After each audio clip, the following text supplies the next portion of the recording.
మన ongoing DevSecOps with AWS batch number 88Sలో మనం ఒక కొత్త మైల్‌స్టోన్ రీచ్ అయ్యాం. టెర్రాఫార్మ్‌ని కంప్లీట్ చేసాం. ఆల్మోస్ట్ ఇంకొక సెషన్ పెండింగ్ ఉంది. చిన్న చిన్న టాపిక్స్. నేను నా కెరియర్‌లో ఎక్కువ ఎఫర్ట్స్ టెర్రాఫార్మ్ పైన పెట్టాను. ఎందుకంటే ఒక డెవాప్స్ ఇంజినీర్‌కి కానీ, ఒక ప్లాట్‌ఫార్మ్ ఇంజినీర్‌కి కానీ, ఒక క్లౌడ్ ఇంజినీర్‌కి కానీ మనం ఒక ప్రాజెక్ట్ స్టార్ట్ చేసేటప్పుడు మనం ఫస్ట్ చేయాల్సింది ఇన్ఫ్రాని ఆటోమేట్ చేయడం. అందులో టెర్రాఫార్మ్ అనేది the best tool in the market. So నా ఎఫర్ట్స్ అన్నీ టెర్రాఫార్మ్ పైనే ఎక్కువ ఉన్నాయి నా కెరియర్‌లో. ఇంక్లూడింగ్ డాకర్ అండ్ క్యూబర్నెటిస్ ఇంకా అదర్స్. నేను ఇక్కడ టెర్రాఫార్మ్‌ని ఎలా టీచ్ చేస్తున్నానంటే ఉడేమిలో లాగా ఒక సింపుల్ EC2 తీసుకొని చేయడము, ఆర్ యూట్యూబ్‌లో ఒక చిన్న ప్లేలిస్ట్ లాగా కాకుండా నేను కంప్లీట్‌లీ ఒక ప్రాజెక్ట్‌ని end to end Terraform use చేసి ఎలా ఇంప్లిమెంట్ చేయాలో అదంతా ఇక్కడ నేను మన స్టూడెంట్స్‌కి చేసి చూపించాను. మీరు దీన్ని యాజ్ ఇట్ ఈస్‌గా మీ ప్రాజెక్ట్స్‌లో ఇంప్లిమెంట్ చేసినా మీకు ది బెస్ట్ కాంప్లిమెంట్స్ వస్తాయి. ఇది నేను ప్రొడక్షన్‌లో ఇంప్లిమెంట్ చేసి వచ్చిన బెస్ట్ రిజల్ట్స్‌తోని ఇక్కడ నేను టీచ్ చేస్తున్నాను.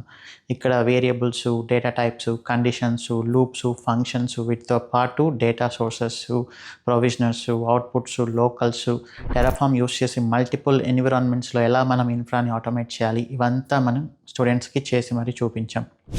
సో ఇక్కడ మన ప్రాజెక్ట్‌ని కూడా హైలీ సెక్యూర్ ఎన్విరాన్మెంట్లో హైలీ అవైలబుల్గా ఉండేలాగా, స్కేలబుల్ ఉండేలాగా లోడ్ బ్యాలెన్సింగ్తో మరి మనం ఇంప్లిమెంట్ చేసాం. ఇది మన స్టూడెంట్స్‌కి కొంచెం టఫ్‌గా అనిపించడంలో ఎలాంటి సర్ప్రైజ్ లేదు. ఇది ప్రీవియస్‌గా నా ప్రాజెక్ట్‌లో నాకు సీనియర్ మెంటర్ చెప్పింది. దానివల్ల నా లైఫ్, కెరియర్ చాలా చేంజ్ అయ్యాయి.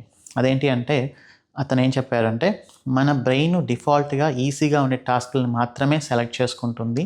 మనం ఎప్పుడైతే ఈజీ టాస్క్‌లకు బాగా అలవాటు పడిపోతామో అప్పుడు ఒక average or below average IT ఇంజినీర్‌గా మిగిలిపోతాం. సో అందుకని మనం ఏం చేయాలంటే మీరు ఒక 10 టాస్క్‌లు సెలెక్ట్ చేసుకుంటున్నప్పుడు మీ కెరియర్‌లో 9 ఈజీగా ఉన్నా కూడా ఒకటి కష్టమైన టాస్క్‌ని సెలెక్ట్ చేసుకోండి.